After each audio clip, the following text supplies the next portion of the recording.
Estamos en el segmento de cultura y como estamos ya prácticamente cerrando el mes de la mujer, estamos en Cuaresma, venimos conociendo a estas mujeres que hicieron historia en nuestra iglesia. La semana pasada conversábamos en esta entrevista, en este viaje en el tiempo, íbamos allá y conversábamos con Eteria, la primera peregrina, y hoy vamos a conversar con Santa Tecla. ¿Quién de los oyentes ha oído hablar de Santa Tecla? Es una santa de la Iglesia Católica y de la Iglesia Ortodoxa. Es muy importante hablar de Tecla, porque Tecla es la primera virgen de la Iglesia. Y la primera Virgen María, sí, la cosa de María porque el parto virginal, como se lo sube a Dios porque fue la madre de Jesús, eso es una cosa. Estamos hablando de la primera mujer en asumir la castidad, la virginidad como vocación, como mujer consagrada, las vírgenes consagradas de la iglesia, que han optado por la vida en lugar de casarse, hacer de Cristo su esposo místico. En ese sentido, Santa Tecla es la primera virgen cristiana y es la protomártir, porque es la primera mujer en vivir el martirio, aunque no muera en martirio, cosa muy curiosa. Pero bueno, tenemos en el estudio a Tecla. Más curioso todavía es que Tecla es la patrona de los informáticos. Esto puede parecer un chiste, pero la eligieron por su nombre, Santa Tecla, las teclas del computador. Bueno, en fin, eso no lo va a entender Tecla si viniera a este mundo moderno. Tecla, bienvenida. Muy buenas tardes, tengan todos ustedes. Muchísimas gracias, señor Nelson, por esta invitación que me haces a esta cueva tan hermosa en blanco y negro. Nunca había estado en una cueva de esta forma, tan iluminada, tan adornada, pero estoy muy agradecida por estar aquí. Este es un estudio de radio, por aquí hablamos y te escuchan muchas personas. Antes, en tu época, había pues que irse a un foro, que eran las plazas públicas romanas y tal. Ahora hablas por este micrófono y te oyen muchas personas. Sí, recuerda que yo soy del siglo I. Exactamente. Y bueno, obviamente eso que tienes allí un celular, te hemos prestado para que puedas ver bien esos lentes que en tu época no existían. No, es que qué bonito es esto, que se siente, veo mejor con esta cosita en mi cara. Y eso que tienes a un lado, mira para allá, eso se llama teclado. Y por eso es que eres la patrona, por eso que eres la patrona de la informática, por tu nombre, Santa Tecla, porque eso es un teclado. Todas esas cositas que tienes ahí con letras se le llama tecla. Y esta chica que está aquí enfrente, que está haciendo como una grabación. Sí, bueno, Tecla, pero vamos a hablar, como ya lo acabas de decir, Tecla nace en Iconio, actual Turquía, parte de aquel mundo grecolatino del siglo I, como ya lo acabas de decir. Y eras una mujer bastante especial, porque una mujer interesada en la filosofía. ¿Por qué te interesaba en la filosofía? ¿Por qué estudiabas filosofía, Tecla? ¿Por qué oías la clase de los filósofos? Bueno, porque eso me llamaba mucho la atención y me gustaba. Yo también era de una familia muy pudiente, Nelson, y yo estaba comprometida también. Entonces, y buscabas algo especial. Yo buscaba algo especial que llenara mi vida. Sí. Y cuéntanos cómo conoces a Pablo de Tarso. Bien, Nelson, te cuento que, bueno, como bien te lo decía hace un momento, yo era de una familia pudiente, ya estaba comprometida para casarme, pero había algo en mí que me pedía seguir más allá. Un día llega a mi pueblo, en Turquía, un hombre llamado Pablo, y yo estaba en mi casa. Y yo lo veo desde la ventana porque él estaba enfrente de mi casa, lo veo desde la ventana y él está con sus sermones, él está predicando. ¿Oíste su enseñanza? Yo escuchaba y yo pasaba el día entero en la ventana. Yo me deleitaba mirando y escuchando la prédica de Pablo. Y si comparabas a Pablo con los demás filósofos, ¿qué tuvo ese discurso para ti de especial? Él hablaba de la resurrección, dos cosas muy importantes. Y fíjate que creo que estás tú celebrando en este momento lo que es la vida. Pablo hablaba de la resurrección y Pablo hablaba de la castidad. Eso hizo que moviera mi vida y me interesara. La castidad hizo un llamado dentro de mi corazón, hizo un llamado interno en mi vida, esas dos prédicas importantísimas. Y esto hace de que yo comienza mi conversión al cristianismo. Pablo de Tarso, el apóstol de los gentiles, presentaba a Cristo. ¿Quién es Cristo para Tecla? Cristo para mí es la vida misma. Es la vida misma. Cristo para mí es esa historia que quería conocer y la conozco a través de él.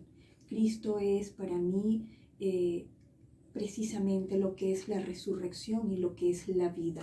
¿Cómo asume la familia de Tecla, el prometido de Tecla, un hombre también bastante de familia importante de aquel entonces? ¿Cómo asume cuando dice, hey, ya yo no me voy a casar, voy a ofrecer mi virginidad a un Dios que dice ser el Dios único que murió por nosotros, y voy a ofrecerle mi virginidad, soy la esposa mística de Cristo? ¿Cómo entendió tu familia esto? No lo entendió nunca. Fíjate que algo pasa en mi familia, algo pasa en mi vida, tanto cosas negativas como cosas positivas, podemos decirlo así. Cuando mi madre ve que yo solo hago es ver y escuchar la prédica y los sermones de Pablo, entonces ella se confabula con mi novio, con mi prometido, se confabula con él para que yo no llegase a la conversión. Y de hecho intentaron correr a Pablo de la ciudad. No, a Pablo lo destierran, a Pablo lo corren de la ciudad y a mí me condenan a la hoguera. Cuando te digo que pasan cosas negativas es por esto, ¿no? Que mi propia familia, mi propia gente me condena a la hoguera para yo morir allí. Pero también ocurren cosas magníficas, maravillosas. Y es cuando yo empiezo a conocer el milagro. Allí en esa primera, ¿cómo te digo, Nelson? Cuando me señalan por primera vez a la hoguera, a morir en la hoguera, ocurre el milagro de que hubo un terremoto en ese momento. La hoguera se apaga. También hubo una tormenta con granizo y la hoguera se apaga. Justo cuando ibas a caer. Sí, pero yo decido, Nelson, Pablo se va y yo decido seguir a Pablo porque yo seguía enamorada de lo que él decía. ¿Era la primera vez que salías de tu casa, independiente de tu familia, sin importarte nada? Era la primera vez. Y yo me fui, no miré hacia atrás, yo me fui y yo seguí a Pablo. Pero cuando llegamos también a una localidad de Turquía, reciben a Pablo y Pablo llega también a hacer su prédica allí. Y hubo un magistrado que quiso abusar de mí, quiso violarme. Y yo me resistí, pero también me defendí, Nelson. Y ahí es cuando soy acusada por segunda vez. En este caso soy por el poder sentenciada, romano. sí. Fui acusada por el magistrado y soy condenada también a morir en boca de animales salvajes. A los leones. A los leones. Y ahí ocurre nuevamente otro milagro, ¿sí? Soy defendida milagrosamente y salgo de allí. Que fuiste una nueva Daniel, salvada del foso de los leones y del horno encendido. Sí, Señor, una nueva Daniel, sí, como tú lo dices. Y bueno, mi vida sigue, Nelson, mi vida sigue. Y yo decido aislarme en una cueva el resto de mis 72 años. ¿Hiciste comunidad? Sí, pero también ocurre un milagro allí, ¿sabes? Ocurre otro hermoso milagro. ¿Por qué no te fuiste detrás de Pablo a seguirlo en todos sus viajes, a todo el ministerio? ¿Él no lo quiso o preferiste? Yo preferí quedarme allí, yo preferí aislarme y también fui defendida porque yo llego a esa cueva y ocurre otro milagro, que ocurre la división de la montaña y es como que el milagro de que me están defendiendo de todos mis perseguidores. ¿Sí? Es allí donde ocurre este tercer milagro en mi vida. Soy una santa, así me llaman, ¿verdad? De castidad, ¿sí? O sea, católica ortodoxa también era de esa manera. ¿Cómo define Tecla a Pablo? Un hombre muy interesante. Pablo es un hombre de mucha enseñanza, un hombre que también pues sufrió y vivió sus como te digo, sus problemas, ¿no? En el momento de anunciar su evangelio. Pero eso lo que hizo fue alimentar mi vida. Y yo me enamoré de estos sermones de El Cristo que Pablo presentaba. Sí, Señor, yo me enamoré de él. Como dice en los Hechos, un tal Jesús que Pablo dice que está vivo.